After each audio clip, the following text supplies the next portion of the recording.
programa de hoy conoceremos un informe que detalla que 1 de cada 8 cristianos es discriminado en el mundo. Obispos en Tierra Santa piden una solución política que garantice la justicia y la paz. Y tendremos una entrevista especial con el director de comunicaciones de la Conferencia Episcopal de Venezuela. Hola amigos y bienvenidos a EWTN Noticias, donde cubrimos la información con enfoque católico. Gracias por estar con nosotros. Soy Eddie Rodríguez Morel. Y yo, Silvia Ordóñez. Gracias por estar una semana más con nosotros. Empezamos el noticiero contándoles que de acuerdo a la lista de vigilancia mundial 2020 de la ONG Open Doors, 1 de cada 8 cristianos en el mundo sufre persecución a causa de su fe. Hace unos días, la lista de vigilancia mundial 2020 de la ONG Open Doors presentó un informe en la Cámara de Diputados de Italia, en el que indica que 1 de cada 8 cristianos en el mundo sufre persecución a causa de su fe, y además señala que la persecución afecta a 260 millones de personas en 73 países. El documento analiza los acontecimientos en el mundo desde el 1 de noviembre de 2018 hasta el 31 de octubre de 2019, en 100 países potencialmente afectados. Asimismo, se informa que el número de cristianos asesinados disminuyó de 4.305 a 2.983. Sin embargo, el informe enfatiza en que aún existe una creciente presión en la vida privada y pública, en la comunidad y en la Iglesia. De acuerdo al informe, hay 11 países en los que la persecución contra los cristianos se define como extrema. Entre estos países se encuentra por 10º año consecutivo Corea del Norte, donde según Open Doors hay entre 50.000 y 70.000 cristianos detenidos en campos de trabajo a causa de su fe. Luego siguen países que están en guerra desde hace años y que poseen un fundamentalismo islámico muy alto. Cabe señalar que en Irak, antes de la guerra de 2003, había 1,5 millones de cristianos perseguidos y hoy en día hay alrededor de 200.000. En tanto, en Siria, los cristianos han pasado de más de 2 millones a 744.000 cristianos perseguidos. Cuando los católicos, los cristianos, escuchamos de la época de los mártires, pensamos en el Imperio Romano, en su campaña de persecución y exterminio de la Iglesia. Pero como indica este informe, deberíamos pensar en nuestros días, donde, como dice el Papa Francisco, hay más persecución que en los primeros tiempos. No es una frase sin fundamento. Puede ser en Burkina Faso, que llegan estos señores envalentonados porque tienen armas contra una población indefensa. Mucha valentía seguramente, ¿no? Y los amenazan a irse o morir. Pero también se da en nuestras sociedades secularizadas cuando un cristiano, un católico, hace un comentario desde un punto de vista católico y se arriesga por eso a perder su trabajo. Así es, Eddie, lo que realmente me llama a mí la atención escuchando este informe y pensando también que la cifra es 1 de cada 8 cristianos son discriminados, es que realmente no es algo distante, no es algo del pasado, es algo que vivimos actualmente y que muchas veces, bueno, hay países en los que se presenta de otras maneras, como en discriminación en servicios de salud, en educación, pero también en el día a día, en nuestro caso, cuando alguna persona emite un comentario, y creo que también ahí nosotros podemos intervenir de alguna manera y estar pendientes de que este tema no suceda, de que la discriminación por hablar de un tema en una perspectiva cristiana no tiene por qué ser negativa. Y ahora nos vamos hasta España, donde se encuentra nuestra corresponsal Blanca Ruiz, quien nos trae noticias de la Iglesia en este país. Adelante, Blanca. Hola Silvia, hola Eddie. Desde España les traigo la noticia de que la película Corazón Ardiente se estrenará el próximo 21 de febrero. Recientemente se presentó el tráiler oficial de la película, en donde se muestra un avance de sus interesantes contenidos. Este es el mismo claustro donde Margarita María entró, es el mismo monasterio. Si investigas un poco, te puedes encontrar con que incluso a día de hoy el Sagrado Corazón de Jesús sigue haciendo milagros. Para mí la devoción al Sagrado Corazón es saber que Dios tiene un corazón humano que ama y que quiere ser amado.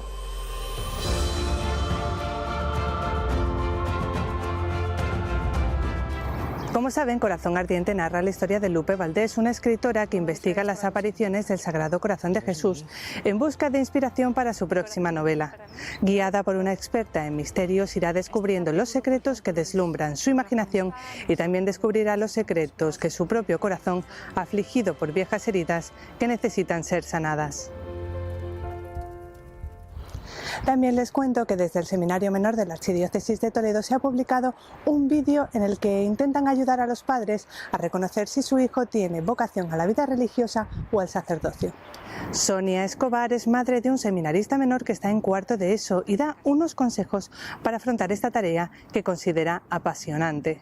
Propone 5 indicios a tener en cuenta en los hijos, entre ellos el gusto por las cosas de Dios, preguntas profundas, gran sensibilidad para descubrir las cosas de Dios en lo cotidiano, ser especialmente generosos y descubrir quiénes son sus modelos de vida. Para muchos niños puede ser su jugador de fútbol favorito, un cantante, un youtuber.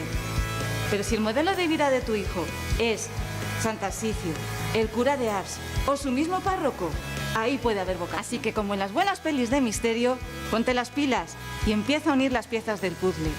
Y si en tu hijo descubres indicios de vocación, invítale a venir al seminario. Aquí estás en casa. Esto es todo desde España, seguiremos informando. Gracias, Blanca. En otras noticias les contamos que los obispos de Tierra Santa pidieron una solución política que garantice la justicia y la paz en esta región. Veamos. A través de una declaración final de la peregrinación de solidaridad con los cristianos de Gaza, Ramala y Jerusalén del Este, los obispos de la Coordinación de Tierra Santa exhortaron a los gobiernos a contribuir en la creación de una nueva solución política basada en la dignidad humana de todos. Para los prelados firmantes es necesario que los demás países hagan su parte, instando a la aplicación del derecho internacional, siguiendo las directrices de la Santa Sede en el reconocimiento del Estado de Palestina, teniendo en cuenta las necesidades de seguridad de Israel, rechazando el apoyo político o económico a los asentamientos y oponiéndose resueltamente a los actos de violencia o violaciones de los derechos humanos por parte de cualquiera. Asimismo, los obispos firmantes afirmaron que las familias en esta región tienen hoy como prioridad la supervivencia diaria y sus aspiraciones se reducen a lo esencial, como tener electricidad y agua potable. En ese sentido, rescataron el sacrificio de religiosos, laicos y sacerdotes comprometidos activamente en todos los campos para tratar de construir un futuro mejor para todos, ofreciendo servicios básicos, especialmente educación, trabajo y asistencia a las personas vulnerables. Finalmente, ante esta realidad, los prelados invitaron a todos los fieles a rezar por esta misión y apoyarla. Jerusalén, la ciudad de la paz, está en el medio de una zona en conflicto. Es que el plan de Dios, del príncipe de la paz, no ha sido acogido en los corazones. El Señor vino a enseñarnos el camino para vivir la paz desde la paz interior. El corazón de la paz es la paz del corazón, decía San Juan Pablo II. Y todos podemos construir esa paz. Y tenemos que estar atentos también a que en esa tierra bendecida por la presencia del Señor, por la elección del pueblo de Israel, que culmina en la revelación de Dios con nosotros, sea verdaderamente la ley de la gracia y de la paz que inspira a todos los corazones. Y ahora les contamos que al concluir la 113 Asamblea Plenaria de los Obispos en Venezuela, los prelados denunciaron una vez más la situación de crisis que golpea a la nación. Para conversar con más detalles sobre este tema, está conectado vía Skype con nosotros el padre Pedro Aguilar, director de comunicaciones de la Conferencia Episcopal de Venezuela. Padre Aguilar, le damos la bienvenida a EWTN Noticias. Muchísimas gracias, muchas bendiciones para todos. Padre, cuéntenos por favor brevemente y para ponernos al tanto, ¿cuál ha sido el pronunciamiento de los obispos luego de la asamblea plenaria que realizaron hace unos días? Bueno, los obispos venezolanos se estuvieron reunidos del 7 al 12 de enero. Durante esta semana fueron muchísimos los puntos que trataron y desarrollaron, por ejemplo, como el protocolo de protección a menores, también lo del Sínodo de la Amazonía, se hizo el lanzamiento de la página web nueva, así como otros puntos de relevancia porque estamos camino a la preparación de la Asamblea Nacional de Pastoral que se va a realizar en julio de 2020. Pero hubo algo muy particular en esta asamblea que en vez de una exhortación al final de esta, se envió una carta fraterna de los obispos venezolanos a los venezolanos que están en la diáspora y a los que están aquí en el país. Esta carta es una invitación, por supuesto, de agradecimiento en primer lugar a los países que han acogido a los venezolanos, pero también invitándolos a mantener la esperanza del cambio, de este protagonismo histórico que es necesario para que las cosas puedan variar, y a los que están aquí en el país, por supuesto, a seguir permaneciendo firmes en esas capacidades de poder generar los espacios necesarios para la recuperación del país. En ese sentido, y como nos cuenta, sabemos que un punto importante es que han denunciado como falsa y cínica la imagen de normalidad que autoridades y medios del gobierno difunden. ¿Cómo observa usted esta actitud del Estado? Bueno, definitivamente este régimen que vivimos aquí en el país tiene una hegemonía comunicacional. Más del 98% lo controla el gobierno, y lo que trata de aparentar, por supuesto, es que las cosas están bien. Los medios públicos, los medios que pertenecen al gobierno, presentan una realidad que no es la verdadera. La realidad que vivimos los venezolanos es los malos que están los servicios, las fallas en la luz, la falta de comida, las grandes colas que se realizan, la falta de gasolina, entre otras cosas. Y los medios públicos, por supuesto, siguen una línea editorial donde deben presentar que el país está en completa normalidad, donde aquí no sucede nada. Por eso se le pide siempre que esta denuncia que han hecho los obispos venezolanos, al llamarlos cínicos, ciertamente porque presentan una normalidad que no existe. Venezuela realmente cada día está peor, y esta crisis cada día se va profundizando. Y finalmente, ¿cómo pueden los venezolanos ayudar concretamente a su país? ¿Hay alguna forma en la que quienes se encuentran fuera o dentro de Venezuela pueden ayudar a cambiar en algo la crisis que viven desde hace ya varios años? Creo que en primer lugar seguir siendo voz afuera para dar a conocer lo que está pasando aquí adentro. Tal vez muchas personas piensan o se sorprenden de lo que pasa en el país, o piensan que esto es un problema político. Esto ha trascendido y no es solamente un problema entre partidos, es un problema que afecta a todos los venezolanos en todos los estratos, en toda la sociedad. La desnutrición, la falta de comida, la falta de gasolina, lo carente de los servicios públicos, la falta de agua, son tantas cosas, y es importante entonces que los venezolanos que estén fuera del país permanezcan unidos, por supuesto orando y rezando por Venezuela, por esta patria hermosísima, pero también que sean voces para dar a conocer lo que está sucediendo, y de alguna manera entonces convertirse en portadores y en portavoces de nuestra realidad, de los que aún estamos aquí, que por supuesto tratamos de informar lo que está sucediendo en el país, pero que se hace difícil por lo lento tal vez de las redes, del manejo del internet, o simplemente porque bloquean el acceso a la información. Padre Pedro Aguilar, muchas gracias por habernos acompañado en EWTN Noticias. Muchísimas gracias a todos ustedes, y gracias por rezar siempre por Venezuela. Gracias, Padre. Amigos, tenemos que hacer una pausa, pero al volver, obispos en Colombia alertan sobre agudización del conflicto armado. Y en Perú estrenan documental Historias del Rosario. Ya regresamos con más información en EWTN Noticias.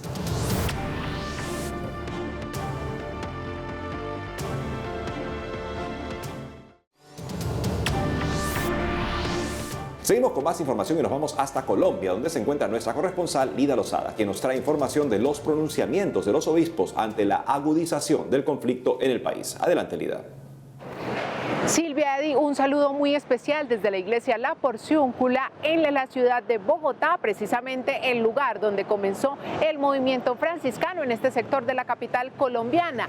Quiero comentarles que la situación social y humanitaria de nuestro país continúa siendo muy crítica. En lo corrido de este 2020, la cifra de asesinatos de líderes y lideresas sociales asciende a las 18 personas. También se han presentado graves denuncias de amenazas a otros líderes comunitarios y defensores de derechos humanos.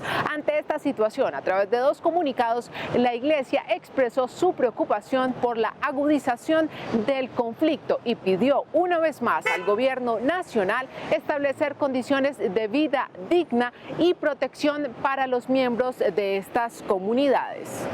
El primer llamado fue emitido por los prelados de la región del Pacífico y suroccidente de Colombia, una de las más afectadas por esta problemática. Allí reafirmaron su llamado para buscar salidas políticas y pacíficas a este conflicto, de manera especial especial con el ELN y las autodefensas gaitanistas de Colombia. En un segundo comunicado, de toda la conferencia, los obispos expresaron su inmenso dolor, preocupación y rechazo al recibir cada día en lo corrido de este año noticias de estos asesinatos y amenazas.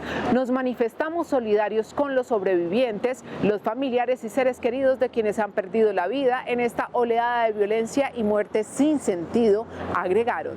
Hemos hecho un nuevo llamado al Estado colombiano para que proteja colectivamente los territorios amenazados por el conflicto social y armado en esta región del país.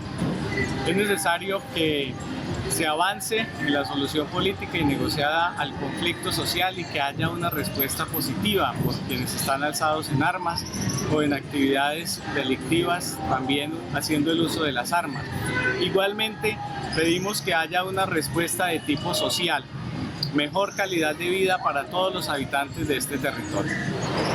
Y es que precisamente Leiner Palacios, líder social de una localidad del Pacífico chocuano conocida como Bojayá, que hace 17 años fue víctima de una grave masacre, quien además realiza un trabajo muy cercano a la iglesia, recibió amenazas en contra de su vida y la de su familia, luego de que se conocieran denuncias de la comunidad por fuerte presencia de grupos armados ilegales en este territorio. Esto fue lo que nos compartió Leiner a propósito de este tema. Los señores obispos también han clamado y han levantado su voz por la implementación integral del acuerdo de paz que tanto se requiere para estas comunidades. Esperamos que estos llamados sean atendidos por el gobierno nacional, pero en medio de esto es muy importante que esta voz se haya levantado. Hoy, cuando los líderes en estos territorios estamos amenazados, estamos intimidados, las comunidades aún siguen siendo objeto de mayor desprotección, la voz de estos pastores de la iglesia es de suma importancia para ver entonces cómo se puede garantizar la vida de las comunidades. Como víctima del conflicto armado y como líder amenazado en el territorio del Pacífico, valoro inmensamente este llamado, este mensaje de los pastores y invito a nuestro gobierno y a la comunidad internacional a brindar su solidaridad con este Pacífico tan golpeado por la violencia. Amigos, esto es todo por ahora. Gracias por estar conectados con nosotros. Continuaremos trabajando para compartirles más información. Continúen ustedes en estudio. Gracias, Lida. Hay que ponerse en lugar de esos hermanos colombianos. Qué sensación de desamparo que por el hecho de vivir en una comunidad apartada de las ciudades principales puedan ser tus líderes asesinados sin consecuencia aparentemente hasta ahora por bandas de delincuentes que buscan algún tipo de cupo o, en fin, intereses criminales. La persona encargada de la comunidad se manifiesta en contra y es simplemente asesinada. Qué cobardía de parte de estas personas y qué importante, amigos, que estemos conscientes de nuestros hermanos en Colombia, en estas zonas apartadas, para orar por ellos y hacer todo lo que podamos también para hacer conciencia de que en Colombia hoy en día alzar la voz contra el crimen lamentablemente está acabando con la vida de muchos líderes comunitarios valientes. Cambiamos el tono de la información y los invitamos a conocer la Gruta de la Leche en Tierra Santa. Veamos todo lo que este lugar histórico de fe encierra.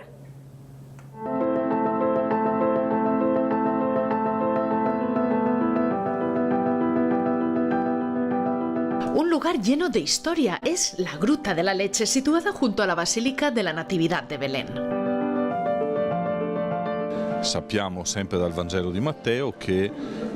Sabemos por el Evangelio de San Mateo que un ángel se apareció en sueños a José y le dijo que se llevaría a María y al niño y que huyeran a Egipto, porque Herodes quería asesinarlo. Según una tradición muy antigua, este es uno de los lugares en los que María se detuvo para cuidar al niño, para descansar y darle el pecho. Fermata per prendersi cura del bambino, per riposare e anche per allattarlo. Esta gruta está hecha de roca blanca. Mientras María estaba amamantándolo, una gota de leche cayó sobre esta piedra tiñéndola completamente de blanco. La historia de Jesús, María y José se une a la de tantas familias que han obtenido una gracia en este lugar y aquí han dejado narraciones de los milagros que han recibido.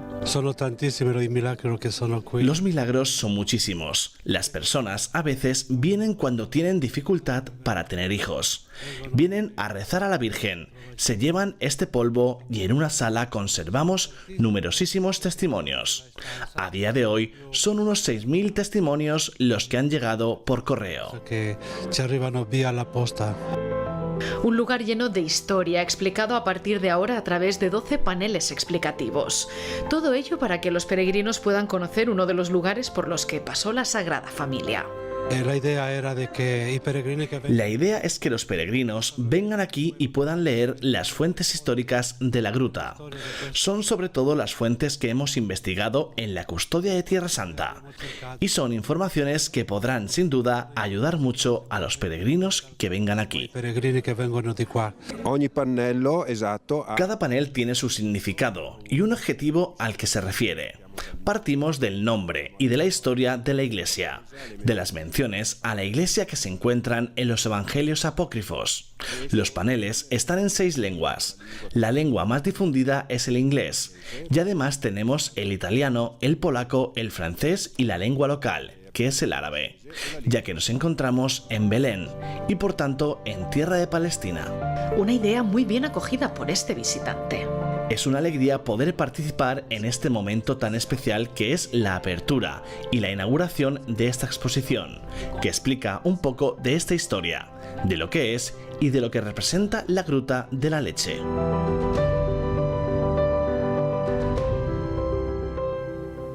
Y estamos con nuestro corresponsal en Perú, Miguel Bizarga, quien nos contará sobre el estreno de un interesante documental acerca del poder del rosario. Adelante, Miguel.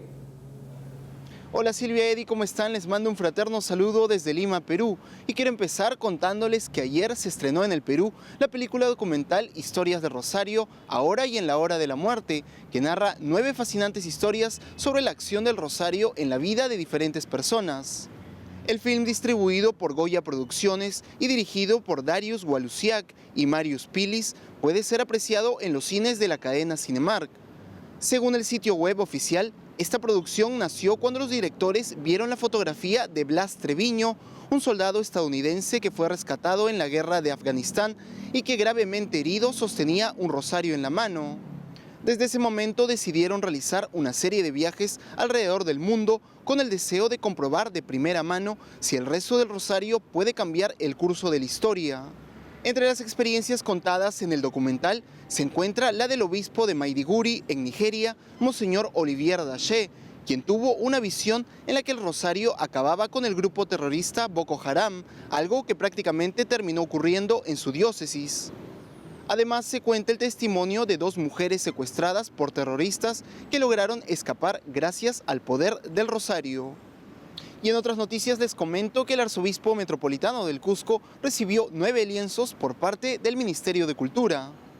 La Dirección Desconcentrada de Cultura del Cusco, que pertenece al Ministerio de Cultura del país, devolvió al arzobispado del Cusco 9 lienzos pertenecientes a la parroquia Nuestra Señora de la Almudena y que hasta hace poco se encontraban en exhibición en el Museo Casa Inca Garcilaso de la Vega.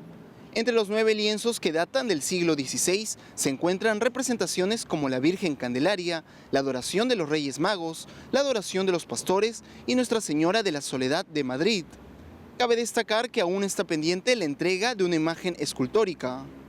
Estas obras de arte, que representan un patrimonio cultural, vuelven a su casa para la alegría de la comunidad parroquial de la Almudena en Cusco, encabezada por el párroco Padre Hugo Condori Valero. Y continuando con noticias del Cusco, les informo que hace unos días se suscribió un convenio de cooperación para recuperar el templo Virgen Asunta de Pampamarca. En la provincia cusqueña de Canas se suscribió el convenio tripartito de cooperación entre la Dirección Desconcertada de Cultura del Cusco, la Prelatura de Sicuani y la Municipalidad Distrital de Pampamarca para la ejecución del proyecto de inversión pública titulado Recuperación Integral del Monumento Histórico Templo Virgen Asunta. A través del convenio se promoverá la conservación, preservación y restauración de los bienes religiosos de este monumento declarado Patrimonio Cultural de la Nación mediante una resolución ministerial que data del 30 de junio de 1986. El convenio tendrá una vigencia de 3 años y podrá ser renovado a solicitud de las partes. Silvia y Eddie, por el momento esta ha sido toda la información de la Iglesia en el Perú. Informó para EWTN Noticias Miguel Bizárraga. Adelante, estudios. Gracias, Miguel. Y bueno, amigos, con eso hemos llegado al final del programa de hoy. Gracias por haber estado con nosotros. No se olviden de seguirnos en nuestras redes sociales. Hasta mañana.